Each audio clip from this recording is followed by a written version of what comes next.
Halo sobat pencinta Donghua, kali ini kita akan melanjutkan cerita Battle Through the Heavens Benua Kaisar. Cerita dan video ini diambil dari channel Mebarta. Tanpa banyak basa-basi, mari kita simak alur ceritanya. Melanjutkan dari cerita sebelumnya. Pada akhirnya lelaki berambut hitam dengan cepat naik ke langit melarikan diri ke arah lubang cacing. Dalam sekejap mata lelaki berambut hitam sudah berada beberapa kaki di depan lubang cacing. "Apa saya mengizinkan Anda untuk pergi?" ucap Xiaoyan dengan ekspresi dingin. Perpaduan antara sayap, tulang, dan 10.000 langkah Xiaoyan melesat dengan kecepatan yang mencengangkan. Tubuh Xiaoyan sudah berada di belakang lelaki berambut hitam. Penguasa Suan Api yang membawa angin bersuhu tinggi melesat ke arah kaki lelaki berambut hitam. Lelaki berambut hitam merasakan angin tajam di kakinya. Dia dengan cepat membuat perisai di tubuhnya. Namun perisai yang membungkus seluruh tubuh lelaki itu pecah, menyebarkan fragmen yang tak terhitung jumlahnya. Angin bersuhu panas terus melesat menuju kaki lelaki berambut hitam. Lelaki berambut hitam dengan sigap menendang udara kosong menghindari tebasan angin bersuhu tinggi. Teknik bertarung yang bagus. Dia bahkan mampu menghindari serangan yang sangat sulit untuk dihindari, gumam Xiaoyan. Setelah menghindari serangan Xiaoyan, lelaki itu melihat ke belakang. Dia melihat bola guntur melesat ke arah kepalanya. Tidak hanya itu, di samping lelaki berambut hitam, jiwa kecil melemparkan puluhan lotus api. Wajah lelaki berambut hitam sudah pucat semakin pucat. Dia berusaha menahan dengan melepaskan serangan tombak emas. Setelah itu dia menambahkan kecepatan menuju lubang cacing seperti meteor yang jatuh dari langit. Melihat tubuh lelaki berambut hitam akan memasuki lubang cacing, Xiaoyan menggabungkan 10.000 langkah kaki dengan penguasa Suan Api. Ribuan bayangan penguasa Suan Api menutupi seluruh langit. Lelaki berambut hitam menghindari banyak penguasa Suan yang datang. Melihat lelaki berambut hitam meliuk-liuk melewati penguasa Suan, mata Xiaoyan sangat dingin. Longyan mengeluarkan ratusan bola guntur dan melesat ke arah lelaki berambut hitam. Jiwa kecil saat ini sangat marah. Serangkaian lotus api dikirim secara berurutan.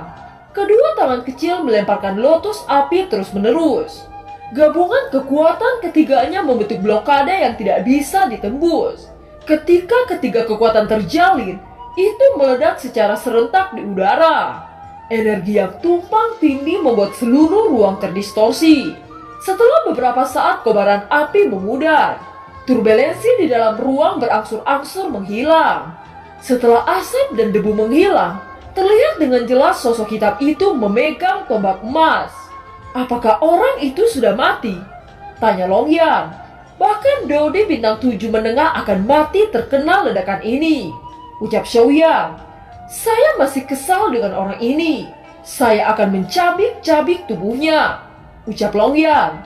Xiaoyan dengan cepat menghentikan Longyan.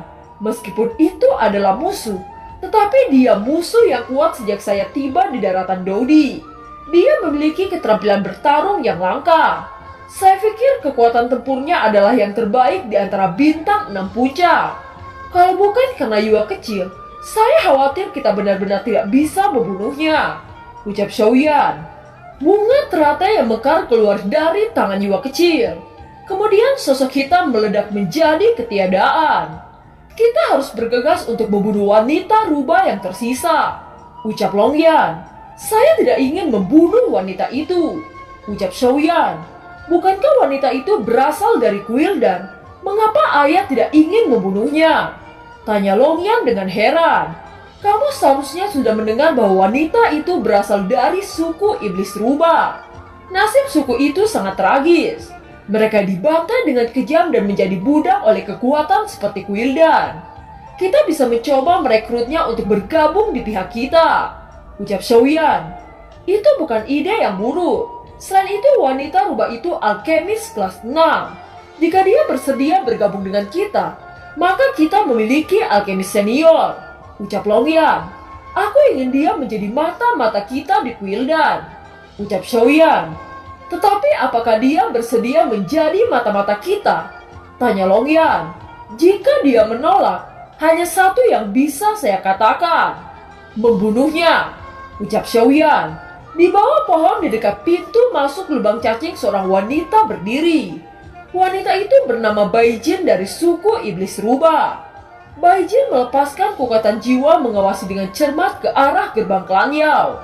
Dia sudah menunggu untuk waktu yang lama tetapi wajah Xiaoyan belum juga terlihat. Saat melihat lubang cacing mulai berfluktuasi, Baijing berharap yang keluar adalah kaptennya. Namun sosok yang muncul adalah Xiaoyan dan Longyan. Mata Baijing tiba-tiba menyusut. Dia dengan cepat mundur. Apakah Anda pikir Anda bisa melarikan diri? Ucap Xiaoyan. Sosok Xiaoyan dan Longyan dengan cepat memblokir pelarian Baijing. Mata Baijing dipenuhi kecemasan. Dia tahu kedua pria yang keluar dari lubang cacing telah membunuh kaptennya. Meskipun kedua orang di depannya hanya bintang 6 awal dan bintang 6 menengah, dia tahu kedua orang itu mampu melawan bintang 6 puncak. Apakah Anda sedang menungguku keluar dari gerbang klan Yao? Ucap Xiaoyan. Anda adalah Xiaoyan? Ucap Baijing sangat terkejut. Tidak mungkin, Xiaoyan berada di Dodi bintang 5 awal. Bagaimana Anda bisa mengatakan bahwa Anda Xiaoyan? Siapa Anda? Ucap Baijing. Xiaoyan tersenyum. Seberkas nyala api muncul di ujung jari dan menyinari wajahnya. Baijing tidak bisa mengerti mengapa Xiaoyan berada di Dodi bintang 6 awal. Dia hanya memasuki hutan ilusi 3 tahun yang lalu, namun mengapa sekarang dia berada di Dodi bintang 6? Tetapi sekarang dia tidak punya waktu untuk memikirkan hal-hal ini. Dia ingin tahu mengapa Xiaoyan tidak bergegas membunuhnya. Jadi apa yang kamu inginkan dariku? Tanya Baijing. Apa Anda berasal dari suku Iblis Rubah? Tanya Xiaoyan. Bagaimana Anda tahu? Tanya Baijing. Saya mengetahui banyak tentang suku Anda. Suku Rubah memiliki bakat pemurnian, tetapi mereka juga menjadi target kekuatan besar. Banyak dari suku Rubah Anda dijadikan budak dan diperlakukan dengan kejam. Suku yang memiliki potensi besar tetapi diinjak-injak seperti tidak memiliki martabat. Sungguh disayangkan, ucap Xiaoyan. Bagaimana Anda mengetahui semua ini? Ucap Baijing bertanya dengan suara bergetar. Ada jejak air mata di pupil matanya. Melihat ekspresi Baijing, Xiaoyan merasa lega. Harapan untuk menaklukkan Baijing meningkat dengan pesat. Dia berkata, saya punya saudara lelaki yang berasal dari suku Iblis Rua bernama Lang Tian. Sebelum dia mengikuti saya, dia selalu bersembunyi di kota Ripe. Ucap Xiaoyan. Bagaimana dia mengikuti Anda? Apa manfaat yang Anda berikan padanya? Tanya Baijing. Saya hanya mengatakan kepadanya bahwa saya akan memberinya semua formula saya. Ucap Xiaoyan. Untuk sementara Baijing tampak sedikit terkejut. Dia tidak bisa menahan diri untuk tidak melirik Xiaoyan. Formula Xiaoyan bahkan didambakan oleh penguasa istana Kuildan. Tetapi Baijing dengan cepat menggelengkan kepala saat berkata, saya tidak menyangkal untuk suku Rubah yang terobsesi dengan pemurnian. Bahkan formula Anda sangat menarik di mata Kuildan. Tetapi itu tidak akan cukup untuk membuat saya mengikuti Anda. Ucap Baijing. Mendengar ini Xiaoyan sedikit terpana. Wanita ini sepertinya tidak semudah yang dia bayangkan. Dia segera menenangkan dirinya dan berkata lagi, itu benar, aku memberi Lang Tian janji. Saya berjanji akan melakukan yang terbaik untuk membantu keluarga Rubah dan membantu membalaskan dendam suku Rubah. Ucap Xiaoyan. Setelah mendengar ini wanita Rubah tidak bisa untuk gemetar. Dia maju sedikit dan berkata, apakah Anda pikir Anda dapat melakukannya? Musuh terbesar keluarga Rubah adalah iblis jiwa dan Kuildan. Ucap Baijing. Meskipun itu tidak mungkin sekarang, itu akan mungkin terjadi di masa depan. Ucap Xiaoyan. Wanita Rubah itu tiba-tiba mengungkapkan senyuman saat berkata, jika Anda mengatakannya di masa lalu, saya tidak akan pernah mempercayainya. Tetapi Anda bisa dipromosikan dari Dodi bintang 4 ke bintang 6 hanya dalam waktu 3 tahun. Meskipun saya tidak tahu keberuntungan apa yang Anda dapatkan, namun saya mulai percaya Anda bisa melakukannya. Saya tahu, Anda tidak membunuh saya karena Anda ingin saya menjadi milik Anda dan tinggal di Quildan untuk melakukan sesuatu untuk Anda. Jika Anda benar-benar dapat membalaskan dendam pada suku rubah saya, Anda adalah dermawan terbesar keluarga rubah saya dan juga dermawan terbesar saya. Jadi saya tidak punya alasan untuk tidak menjadi milik Anda. Tetapi bagaimana Anda bisa membuat saya percaya bahwa Anda akan membalaskan dendam keluarga rubah? Ucap Baijing. Jawabannya karena iblis jiwa dan Quildan adalah musuh abadi saya. Apakah Anda akan percaya sama saya sekarang? Tanya Xiaoyan. Ya, apakah saya punya pilihan? Kamu meluangkan waktu dan lidah untuk meyakinkan saya bahwa saya sudah beruntung. Kualifikasi apa yang saya punya untuk tidak percaya? Ucap Baijing. Karena sudah diputuskan, berikan saya kontrak darah Anda. Saya berjanji bahwa Anda tidak akan menyesali keputusan hari ini. Ucap Xiaoyan. Baijing mengangguk. Segera kontrak darah keluar dari dahinya dan ditanamkan ke Xiaoyan. Dia berkata, "Terima kasih. Semoga saya tidak akan membuat Anda kecewa." Ucap Baijing dengan sedikit lembab. Xiaoyan tersenyum lalu berkata, "Aku akan meminta Zeni untuk memberimu hadiah." Ucap Xiaoyan. Hadiah? Hadiah seperti apa yang akan Anda berikan? Tanya Baijing. Pil peremajaan. Ucap Xiaoyan. Baijing memandang Xiaoyan dengan tak percaya. Matanya menyala saat berkata, "Peremajaan? Apakah maksud Anda Hui Chundan? Sebenarnya Hui Chundan dibuat olehmu. Jadi Anda sudah menjadi seorang alkemis tingkat 6. Ucap Baijing dengan ekspresi terkejut. Xiaoyan tersenyum malu dan tidak menjawab. Baijing itu segera menutup mulutnya dengan kedua tangannya dan memandang Xiaoyan. Tidak tahu bagaimana mengungkapkan keterkejutan di hatinya. Dari kelas 6 hingga kelas 7, alkemis yang tak terhitung jumlahnya tidak dapat melakukan semuanya seumur hidup mereka.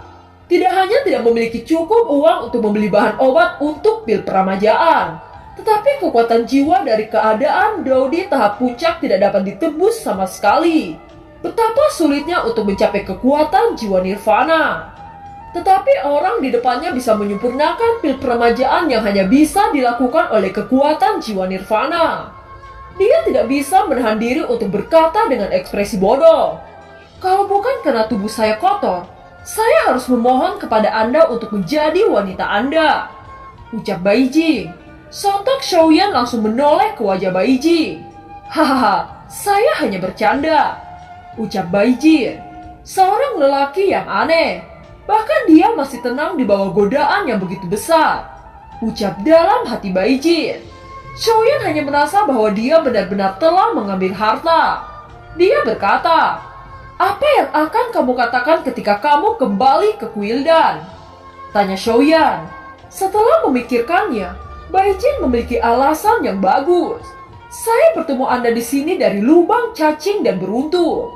Ada bukti pertempuran mereka tidak akan percaya." Ucap Baijing. Xiaoyan mengangguk dan kemudian berkata, "Maaf, tapi kamu lebih baik menunjukkan sedikit cedera." Ucap Xiaoyan. "Jangan pukul aku terlalu keras." Ucap Baijing sedikit tersenyum. Xiaoyan menyerang bagian belakang Baijing. Sebuah gigitan meninggalkan bercak darah di belakangnya. Setelah itu sosok Baijing masuk ke dalam lubang cacing menuju Quildan untuk menjadi mata-mata. Xiaoyan dan Longyan baru saja sampai di halaman Shofu Mansion. Suara King Mu'er menggema di atas Shofu Mansion. Dengan cepat Mu'er berjalan mendekati Xiaoyan lalu memeluknya. Longyan yang berada di dekat Xiaoyan menatap ke langit. Sepertinya ada sesuatu di langit yang menarik perhatiannya. Xiaoyan berjalan menuju aula dan menceritakan semua kejadian yang dia alami. Dari awal dia dicegat oleh aliansi bayangan dan membunuh pasukan Quildan. Kali ini mereka mengirim 2 Daudi bintang 6 puncak dan 5 Daudi bintang 5 menengah. Jika Anda tidak menerobos Daudi bintang 6, maka sesuatu yang buruk akan terjadi. Saudaraku, Anda sangat luar biasa mampu menghabisi bajingan-bajingan itu. Ucap King Hao. Lebih baik membuat rencana pencegahan untuk kedepannya. Ucap Zeni. Menurut saya Quildan tidak akan pernah curiga bahwa orang-orang itu dibunuh oleh Xiaoyan. Quildan pasti akan berpikir bahwa yang membunuh mereka pengawal Xiaoyan.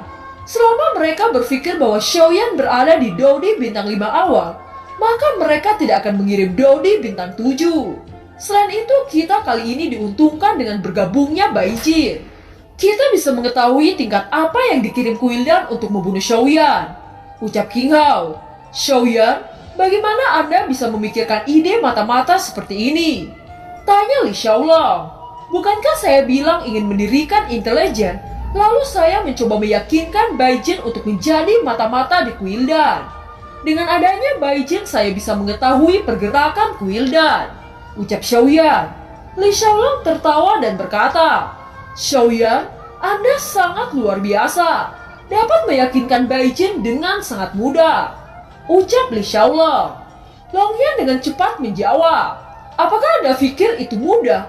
Ayah berjanji memberinya ramuan peremajaan. Betapa sulitnya ramuan itu. Ucap Longyan. Mendengar ini Li Xiaolong langsung tersenyum pahit. Setelah melakukan perjalanan, saya merasa kita harus secepatnya membentuk agen intelijen. Ucap Xiaoyan. Semua orang mengangguk setuju. Dengan terbentuknya intelijen, maka itu sangat menguntungkan Xiaoyan. Setelah beberapa saat, penjaga Shofu Mansion berdiri di pintu aula penjaga itu dengan cepat berkata, bawahan ingin melapor. Ucap para penjaga itu. Bicaralah. Ucap Zenny. Ada seorang pemuda di gerbang yang ingin bertemu dengan Patriark Xiaoyan. Pemuda itu mengatakan bahwa dia adalah seorang teman. Ucap penjaga itu. Apakah nama pemuda itu Jing Wuchen? Tanya Zenny. Pemuda itu menolak mengungkapkan namanya. Pemuda itu sangat tampan, dia mengatakan bahwa dia ingin mengejutkan Patriark Xiong. Ucap penjaga itu. Ingin mengejutkan saya? Hahaha, baiklah, baiklah. Saya akan menemuinya. Ucap Xiaoyan. Xiaoyan bergegas ke gerbang Shofu Mansion. Terlihat pemuda tampan berdiri di bawah pohon. Pemuda itu memandangi setiap sisi Shofu Mansion. Saat pemuda itu melihat Xiaoyan datang, pemuda itu menunjukkan senyum hangat ketika melihat teman lama. Apa saudara Xiaoyan sudah tidak mengenali saya, Jing Wuchen? Tanya pemuda itu yang ternyata Jing Wuchen. Mendengarkan pernyataan Jing Wuchen, Xiaoyan tidak dapat percaya. Bagaimana mungkin pemuda yang kotor dan bau bisa menjadi tampan seperti ini? Melihat Xiaoyan dalam keterkejutan, Jing Wuchen dengan cepat berkata, saudara Xiaoyan tidak perlu memujiku. Ucap Jing Wuchen dengan sangat bangga. Saya tahu bahwa temanku ini sangat tampan. Ayo masuk. Ucap Xiaoyan tersenyum.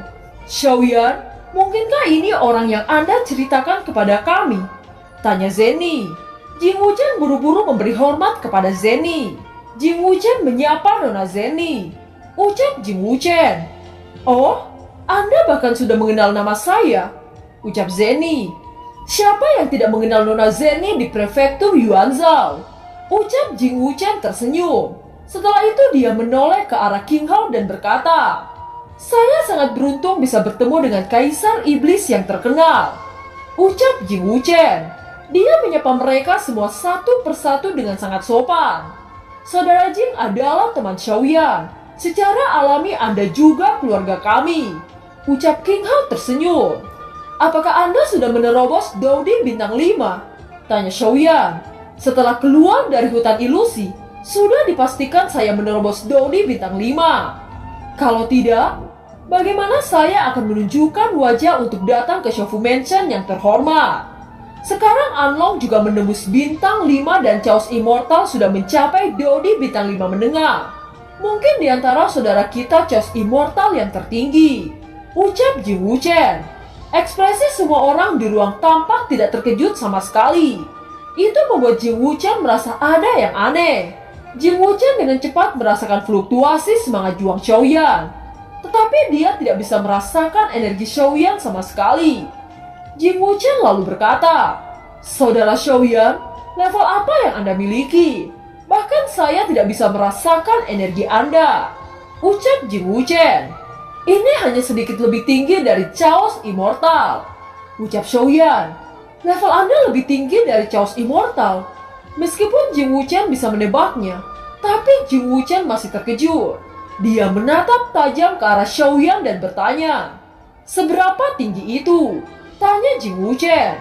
"Saya masih berada di Dodi bintang 6 awal," ucap Xiaoyan. "Bintang 6 awal?" Sudut mulut Jing Wuchen berkedut. "Mengapa Anda menerobos begitu cepat? Jika Chaos Immortal mengetahui ini, mungkin dia menjadi gila," ucap Jing Wuchen. "Tetapi masih ada yang lebih tinggi dari kita berlima," ucap Xiaoyan menunjuk Longyan lalu berkata lagi, "Longyan adalah yang tertinggi dari kita berlima. Dia sekarang berada di Dodi bintang 6 menengah," ucap Xiaoyan. Mendengar kata-kata Xiaoyan, cangkir di tangan Jing Wuchen tanpa sadar terlepas dan hancur ke tanah. Jing Wuchen terdiam seolah-olah jiwanya telah keluar dari tubuh. Untuk waktu yang lama dia akhirnya terbangun dan berkata, "Aku mulai menyesal datang ke sini. Kentut kecil, kamu adalah bencana terbesarku sejak awal kita bertemu," ucap Jing Wuchen. Semua orang tertawa melihat kekonyolan Jing Wuchen. "Kita adalah saudara. Semakin kuat di antara kita, semakin kuat fondasi kita. Menurut kecepatan promosi Anda ke Dodi bintang 5, tidak akan lama bagi Anda untuk menjadi Dodi bintang 6, ucap Xiaoyan menghibur. Jing Wuchen mengangguk dan semakin bersemangat, seolah-olah dia telah melihat dirinya mengintimidasi nama Xiaoyan dan Longyan. Adapun mengapa Xiaoyan dan Longyan akan maju begitu cepat, dia tidak bertanya dan tidak pernah berpikir untuk bertanya. Xiaoyan menggelengkan kepalanya dan berhenti membicarakan masalah ini. "Baiklah, ceritakan bagaimana organisasi intelijen Anda telah berkembang," ucap Xiaoyan. "Terima kasih atas hadiah dari saudaraku. Karena dukungan dana yang Anda berikan, organisasi intelijen saya telah berkembang dengan sangat cepat. Dan sekarang saya telah mengerahkan mata-mata di daerah terpencil dan di sebagian besar kota," ucap Jing Wuchen. "Anda meletakkan mata-mata di daerah kota terpencil?" ucap Xiaoyan sedikit mengernyit. Berbicara tentang ini, penampilan Jing Wuchen tiba-tiba menjadi gelap. Dia menghela nafas dan berkata, "Saya juga ingin menembus ke dalam kekuatan besar. Namun saya tidak bisa mendapatkan uang yang saya butuhkan," ucap Jing Wuchen. "Tampaknya agen intelijen Anda mengalami hambatan dalam pengembangan karena masalah pendanaan," ucap Zenny. "Nona Zenny memiliki mata yang baik. Kita seperti itu sekarang. Di sisi lain, saya hanya melakukan beberapa bisnis dan kemudian perlahan-lahan mengembangkan uang," ucap Jing Wuchen. "Uang bukan masalah. Seberapa banyak Anda memerlukannya?" ucap Xiaoyan. "Terima kasih saudara Xiaoyan untuk kebaikanmu," ucap Jing Wuchen. Jing Wuchen tahu bahwa Xiaofu Mansion dan Sangmeng hampir memonopoli pasar pil kelas atas di seluruh daratan Dodi, yang secara alami adalah negara yang kaya dan kuat. Tetapi dana yang dibutuhkan untuk berkembang menjadi agen intelijen yang kuat bukan jumlah yang kecil. Bahkan aliansi bayangan kekuatan sebesar itu tidak berani dengan mudah memperluas organisasi intelijen mereka, dan mereka lebih berfokus pada pembunuhan. Selain itu, perkembangan Xiaofu Mansion juga harus membutuhkan banyak dana. Oleh karena itu, kali ini saya tidak akan menerima bantuan saudara Xiaoyan, ucap Jing Wuchen.